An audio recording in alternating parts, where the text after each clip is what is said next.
అందరికీ కూడా శుభాశీస్సులండి. South India సర్వాధికారి యూట్యూబ్ ఛానల్ ద్వారా మనం జరగబోయే విషయాలను మనం ముందుగా తెలుసుకోవడం. అయితే పాకిస్తాన్ అలాగే భారతదేశం ఈ రెండిటి మధ్య యుద్ధం రాబోతుందా అంటే జరిగే అవకాశాలే అధికంగా ఉన్నాయి. అది కూడా తొందరలోనే. భారతదేశానికి పాకిస్తాన్కు కూడా యుద్ధం జరగబోయేటువంటి అంశాలు ఎక్కువగా ఉన్నాయి. గ్రహస్థితి రీత్యా ఇది ప్రపంచ యొక్క జాతక రీత్యా గ్రహాల యొక్క సంచార ప్రభావం, వాళ్ళ యొక్క కలయిక సంయోగం వల్ల యుద్ధ వాతావరణాలు ప్రపంచాన్ని వణికిస్తున్నాయి. వాస్తవమే. అతి తొందరలో కూడా యుద్ధం జరగబోయేటువంటి సంఘటనలు కూడా ఉన్నాయి. కానీ యుద్ధం జరగకూడదు. ఎందుకు అంటే కొంతమంది పాకిస్తాన్లో ఉన్నటువంటి ముస్లింలు, పాకిస్తాన్లో ఉగ్రవాదులు, దుర్మార్గులు, క్రూరులు, నీచులు, నికృష్టులైనటువంటి కొంతమంది వల్ల పాకిస్తాన్లో ఉన్నటువంటి ఈ ఉగ్రమూకలు అనేటువంటి సైకాలజికల్గా సైకోలు, శాడిస్టుల వల్ల అదే పాకిస్తాన్లో కూడా మంచివాళ్ళు ముస్లింలు ఉన్నారు. ఇప్పుడు 100% ముస్లింలు ఉన్నారు అంటే 100% ఉగ్రవాదులు కాదు కదా. ఇందులో ఒక 50% దాకా ఉన్నారనుకుందాం. పోనీ వాస్తవమే. పాకిస్తాన్లో కానీ లేదంటే బంగ్లాదేశ్లో కానీ 100% ఈ ఉగ్రవాదులు ఉన్నారు. అంటే సైకోలు, శాడిస్టులు, దుర్మార్గులు అనేటువంటి నీచులు ఉన్నారు. మిగతా 50% ముస్లింలు ఉన్నారు కదా. వీళ్ళు మంచివాళ్లే, అమాయకులే. యుద్ధాలు లేదంటే వాళ్ళు ఏదో చేయాలని ఏం లేదు. వాళ్ళ బ్రతుకుదేరు ఏమిటి, మనం ఎలా బ్రతకాలి దేవుడా అని చెప్పి ఆలోచించుకొని వాళ్ళ పనులు వాళ్ళు చేసుకునే వాళ్ళు కూడా ఉన్నారు. అమాయక ప్రజలు ఉన్నారు. ఈ యొక్క 50% ముస్లింలు, పాకిస్తాన్ ముస్లింల వల్ల మనం యుద్ధం చేస్తే 24 గంటల్లో పాకిస్తాన్ అంతా కూడా భూస్థాపితమవుతుంది, బూడిదైపోతుంది.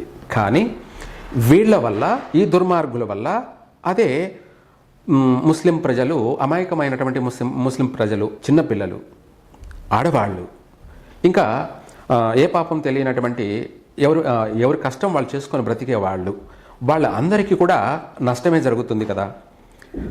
కొంతమంది వల్ల మిగతా వాళ్ళకు కూడా ప్రాణ నష్టం, ప్రాణహాని జరుగుతుందనే ఉద్దేశంతోనే భారతదేశం యుద్ధం చేయడానికి ఆలోచిస్తుందే తప్ప యుద్ధం చేయడానికి ఒక క్షణం పట్టదు. పాకిస్తాన్ అంతా కూడా కన్నురెప్పపాటులో బూడిదైపోతుంది. అదే బంగ్లాదేశ్ కావచ్చు, లేదంటే పాకిస్తాన్ కావచ్చు.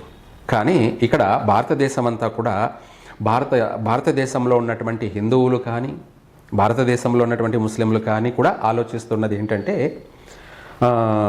వీళ్ళకు భారతదేశంలో ఉన్న వాళ్ళందరికీ కూడా ఓర్పు, ఓపిక, సహనం ఎక్కువ కాబట్టి ఆ సహనానికి కూడా ఒక హద్దు ఉంటుంది. ఎందుకు అంటే వీళ్ళు ఇలా తెగబడి అందరూ కూడా భారతదేశంలోకి వచ్చేసి ఇలాంటి మానవ బాంబులు అంటే కార్ల ద్వారా కావచ్చు, లేదంటే బైకుల ద్వారా కావచ్చు, ఇది కాకుండా ఇప్పుడు కొత్తగా డాక్టర్లుగా చలామణి అవుతూ హోటళ్లలో కానీ, తినే ఫుడ్లో కానీ, పాయిజన్ రూపంలో కానీ, ఇలాంటి అనేక రకాలుగా అనేక రూపాలలో భారతదేశ ప్రజలందరినీ కూడా అంతమొందించడానికి భారతదేశం అంతా కూడా పాకారు అన్నది ఇప్పుడు వినపడుతున్నటువంటి వినికిడి. ఇదంతా కూడా నేను ఎందుకు చెప్పాలి అంటే, అవును, గురువుగా భారతదేశ ప్రజలందరినీ కూడా కాపాడుకోవాల్సిన బాధ్యత నాకు ఉంది, ప్రతి ఒక్క పౌరుడికి ఉంది, ప్రతి ఒక్క పౌరుడికి కూడా ఉంది అన్నమాట. ఎందుకు అంటే ఈ రోజున ప్రతి ఒక్క పౌరుడి గురించి ఎందుకు ప్రస్తావిస్తున్నానంటే, మన భారతదేశంలో ఉన్న ముస్లింల గురించి కూడా మాట్లాడుకుందాం.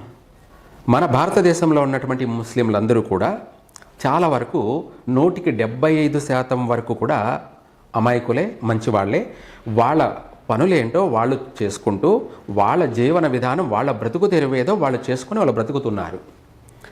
అయితే ఇంకొక 25% ముస్లిం ప్రజలు ఉన్నారు కదా భారతదేశంలో. వీళ్ళు బాగా సంపాదించుకొని తినింది అరక్క ఏం చేయాలి, ఎలా చేయాలి, మన ఇరుగు పొరుగు వాళ్ళు ఉంటారు కదా, ఒకరు బాగుపడుతుంటే ఇంకొకరు ఓరవలేకపోవడము, ఓర్చుకోలేకపోవడము, వాళ్ళని ఇరుగు పొరుగు వాళ్ళని ఇబ్బంది పెడతారు కదా. అదేవిధంగా ఇప్పుడు దేశవారీగా ఈ 25% భారతదేశంలో ఇప్పుడు తయారయ్యారన్నది మొత్తం స్పష్టంగా కనపడుతుంది. ఆ 100కి 25% భారతదేశంలో ఉన్నటువంటి ముస్లింలు వీళ్ళకి పాకిస్తాన్ వాళ్ళకి కానీ, ఉగ్రవాదులకు కానీ, అలాగే మన జమ్మూ కాశ్మీర్లో ఉన్నటువంటి కొంతమందికి కానీ, వీళ్ళే కాకుండా బంగ్లాదేశ్లో ఉన్నటువంటి వాళ్ళకి కానీ, వీళ్ళందరికీ కూడా సపోర్ట్ ఇస్తున్నారు. మన భారతదేశంలో ఉన్నటువంటి భారత ముస్లిం ప్రజల్లో ఒక 25% మాత్రమే వాళ్లకు ఆశ్రయం ఇచ్చారని కూడా తెలుస్తుంది. అయితే ఇది ఎలా చెప్పగలరు అనే దానికి నిదర్శన కూడా చెప్పొచ్చు. మన భారతదేశంలో మన తెలుగు రాష్ట్రాల్లోనే ఉన్నారు కూడా. హైదరాబాద్ కావచ్చు, ఇంకా మనకు కొత్తగా రీసెంట్గా జిల్లాగా ఏర్పడినటువంటి కడప జిల్లాలోనే అన్నమయ్య జిల్లాగా ఏర్పడినటువంటి రాయచోటిలో ఉన్నారంటే ఇంకా మీరు ఎంతవరకు పాకిందో తెలుసుకోండి, ఆలోచించండి. ఒక మారుమూల ప్రాంతాలవి, కరువు కాటకాలతో కూడుకున్నటువంటి ప్రాంతాలు రాయచోటి అనేది. అటువంటి రాయచోటిలో పాకిస్తాన్ వాళ్ళు కానీ, అలాగే బంగ్లాదేశ్ ప్రజలు కానీ, వీళ్ళే కాకుండా ఇంకా కూడా భూటాన్ వాళ్ళు కానీ, ఇంకా చాలామంది కూడా అనేక మంది అక్కడ ముస్లింలు ఇక్కడ గూడారాలు వేసుకొని ఇక్కడ అన్నీ కూడా పగులంతా రెక్కి నిర్వహిస్తూ, అంటే వాళ్ళు ఏదో ఒక పనుల ద్వారా, హోటల్లో పనులు చేసేదో లేకపోతే ఇంకా అనేక పనుల ద్వారా ఎక్కడెక్కడ ఏమేమి అన్నీ రెక్కి చేస్తున్నారనమాట. అంటే ఒక దొంగతనం చేసేటప్పుడు పగులంతా కూడా సర్వే చేసుకొని రాత్రి దొంగతనం చేస్తాడు. అదేవిధంగా ఈ యొక్క పాకిస్తాన్ ప్రజలు కావచ్చు, లేదంటే బంగ్లాదేశ్ ప్రజలు కావచ్చు, ఇక్కడ ప్రాంతాలలో సెటిల్ అయ్యారు. ఆ సెటిల్ కావడానికి మన భారతదేశంలో ఉన్నటువంటి, మన తెలుగు రాష్ట్రాల్లో ఉన్నటువంటి కొంతమంది ముస్లింలు, అందరూ కాదు కొంతమంది, ఎందుకంటే ఇది 100% వాస్తవమే. చాలామంది నేను చిన్నప్పటి నుంచి నాకు తోటి ఫ్రెండ్స్ కావచ్చు, లేదంటే మేము ఉన్నటువంటి నివాస ప్రాంతాలంతా కూడా ముస్లింలే. వాళ్ళందరూ కూడా ఎప్పుడు ఇలాంటి చర్చలు కానీ, ఎటువంటి వాదాలు కానీ, ఎటువంటి గొడవలకు కానీ ఎప్పుడు కూడా వాళ్ళు దిగలేదు. ఎందుకంటే నాకు తెలిసినంత వరకు కూడా నేను దాదాపు 75 నుంచి 75 నుంచి కూడా నేను చూస్తూనే ఉన్నాను. ఎక్కడ వివాదాలకి రాలేదు. ఎక్కడ వివాదాలకి ఉంటే అక్కడ దూరంగానే ఉన్నారు. అంతేకాకుండా వాళ్ళ పనులు వాళ్ళు ఏదో చేసుకుంటూ వాళ్ళ జీవనాన్ని కొనసాగించుకుంటున్నారు. ఇలాంటి వాళ్ళు అధికంగా ఉన్నారు. అయితే ఇదే మన రాష్ట్రాల్లో ఉన్నటువంటి, తెలుగు రాష్ట్రాల్లో ఉన్నటువంటి కొంతమంది ముస్లింలు ఈ యొక్క పాకిస్తాన్ వాళ్ళకి, భూటాన్ వాళ్ళకి, అలాగే బంగ్లాదేశ్ వాళ్ళకి, వీళ్ళందరికీ కూడా వీళ్ళు ఆశ్రయం ఇచ్చారు. వాళ్ళ అందరితో కూడా డీలింగ్స్, మంతనాలు కూడా జరుపుతున్నట్టు తెలుస్తున్నాయి. అంతేకాకుండా వాళ్ళందరినీ కూడా ఇక్కడ ప్రజలే అన్నట్టుగా వీళ్ళు వాళ్ళకి సపోర్ట్ ఇచ్చారు. ఆ సపోర్ట్ ఇవ్వడం వల్ల వాళ్ళు రెచ్చిపోయి తెగబడి ఇప్పుడే కాదు, మన హైదరాబాదులో గోకుల్ చాట్ అని కానీ, లేదంటే ఇంకా రకరకాల చాలా బ్లాస్టింగ్లు చేశారు. అనేక రకాలుగా బ్లాస్ట్ చేశారు కూడా.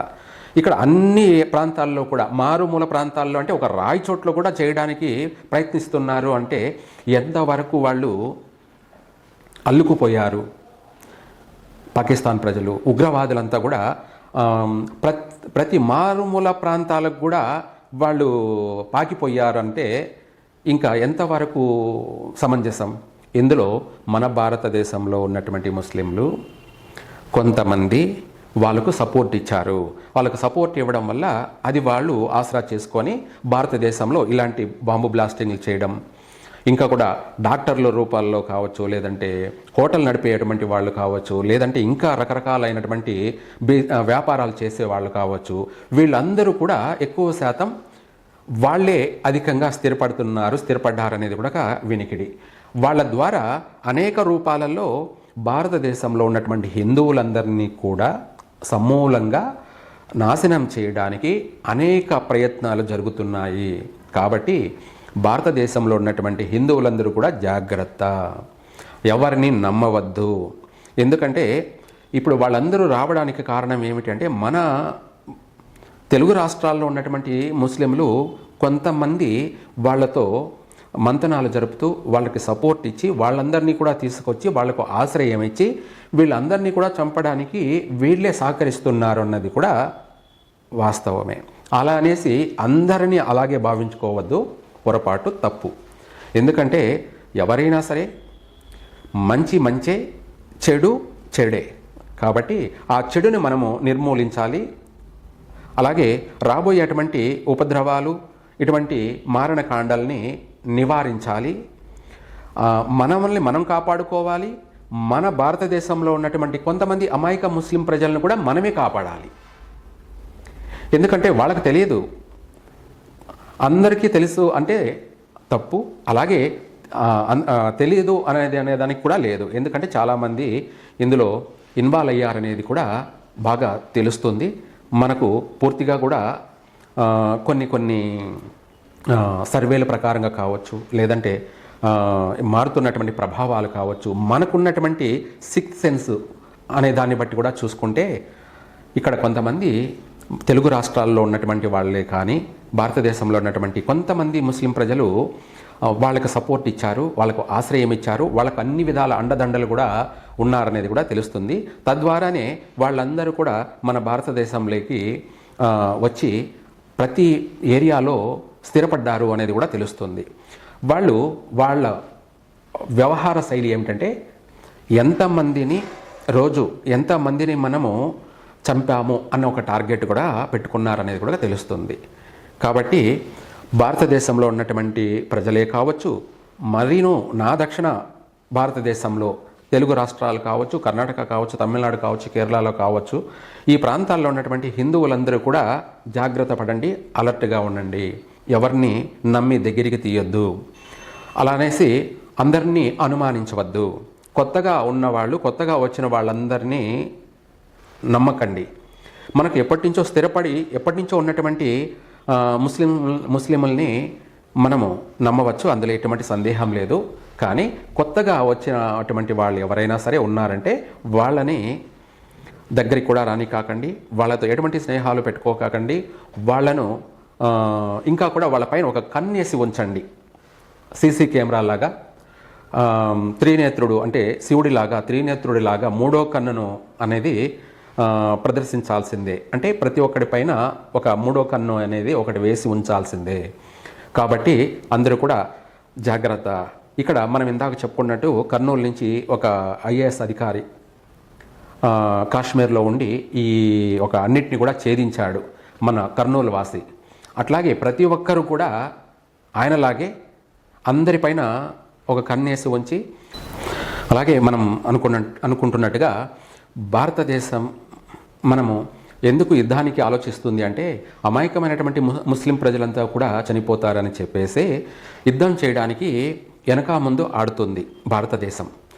అది కూడా వాళ్ళ మాదిరిగానే మనం కూడా ఆలోచిస్తే పాకిస్తాన్ అనే దేశమే ఉండదు, బంగ్లాదేశం అనే దేశం కూడా ఉండదు, పూర్తిగా నాశనం అయిపోతాయి. కాబట్టి అది మంచిది కాదుగా.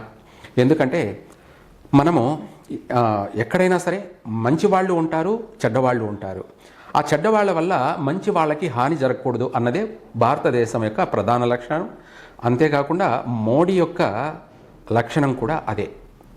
ఎందుకంటే అమాయకులైనటువంటి ప్రజలకి హాని జరగకూడదు, నష్టం జరగకూడదు అన్నదే మోడీ యొక్క ఆలోచన, ప్రధానమంత్రి యొక్క ఆలోచన. అలాగే ఇదే కాకుండా మన భారతదేశంలో ప్రస్తుతం అయితే మన భారతదేశంలో ఉన్న ముస్లింలందరూ కూడా, అందరూ కాదు కానీ కొంతమంది పూర్తిగా పాకిస్తాన్ ప్రజలకి, ఉగ్రవాదులకి సహకరిస్తున్నారన్నది వాస్తవం అనేది తేట తెల్లనైపోయింది, క్లియర్ అయిపోయింది. కాబట్టి మన భారతదేశంలో ఉన్నటువంటి కొంతమంది ఉగ్రవాదులకు ఎవరైతే సహకరిస్తున్నారో వాళ్ళ అందరినీ కూడా పట్టి ఇచ్చే బాధ్యత భారతదేశంలో ఉన్నటువంటి ముస్లింలదే. ఎందుకంటే మంచి వాళ్ళకు కూడా చెడ్డ పేరు వస్తుంది. కాబట్టి మంచివాళ్ళని మేము భారతీయులు అందరం కూడా నమ్ముతున్నాం. కాబట్టి మిమ్మల్ని మీరు ప్రూవ్ చేసుకోవడానికి మీలో ఉన్నటువంటి ముస్లింలలోనే ఉన్నటువంటి కొంతమంది ఈ ఒక 10% ఉన్నటువంటి భారతదేశంలో ఓ 10% ఉంటుంది, 100%లో 10% ఉంటుంది వచ్చిపోయి. ఈ 10% వాళ్ళని కూడా మీరే ప్రభుత్వానికి తెలియచేయాల్సింది, ప్రభుత్వానికి వాళ్ళను అప్పగించవలసిన బాధ్యత కూడా మీదే. ఎందుకంటే ఇక్కడ మీకు చెడ్డ పేరు రాకుండా ఉండడానికి, అలాగే పాకిస్తాన్ పైన బంగ్లాదేశ్ పైన యుద్ధాలు జరగకుండా నివారణ చేయడానికి, ఆపడానికి కూడా ఇదే ప్రధానమైనటువంటి మార్గం.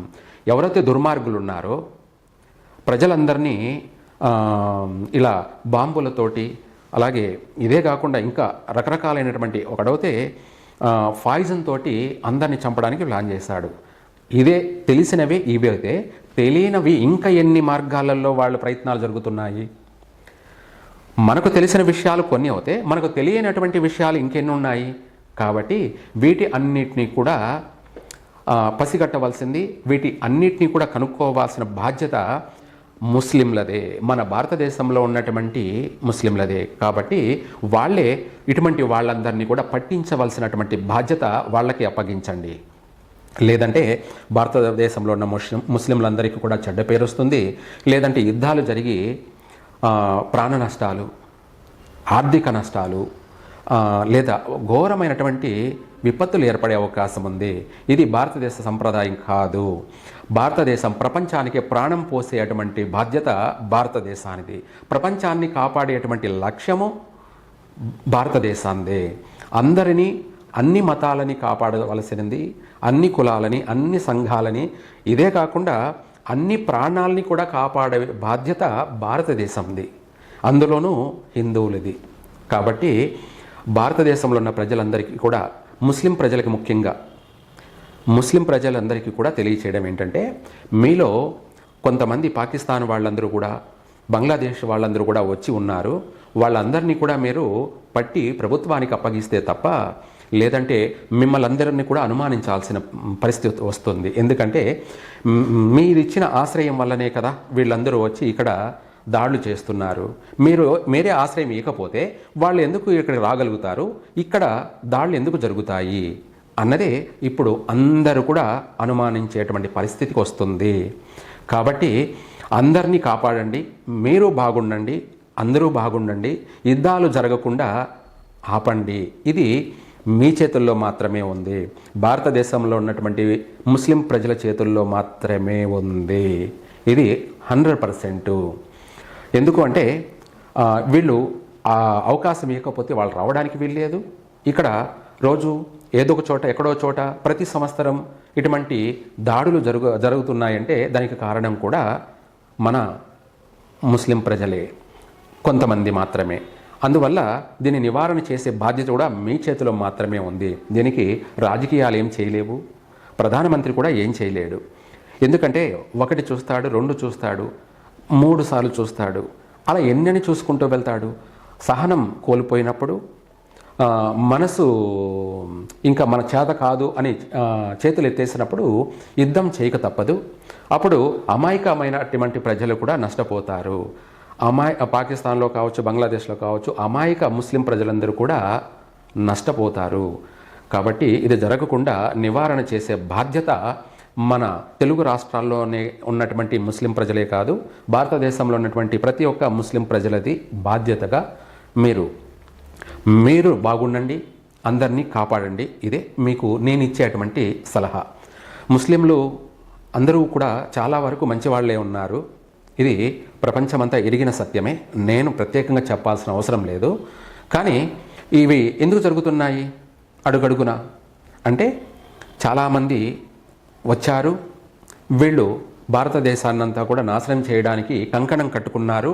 వాళ్లకు మన ముస్లిం ప్రజలే కొంతమంది సహకరిస్తున్నారు అనేది కూడా వాస్తవం. ఎందుకంటే రాయి చోట్లో ఉండడం ఏంటి, అది ఒక మారుమూల ప్రాంతం, అక్కడంతా కష్టజీవులు.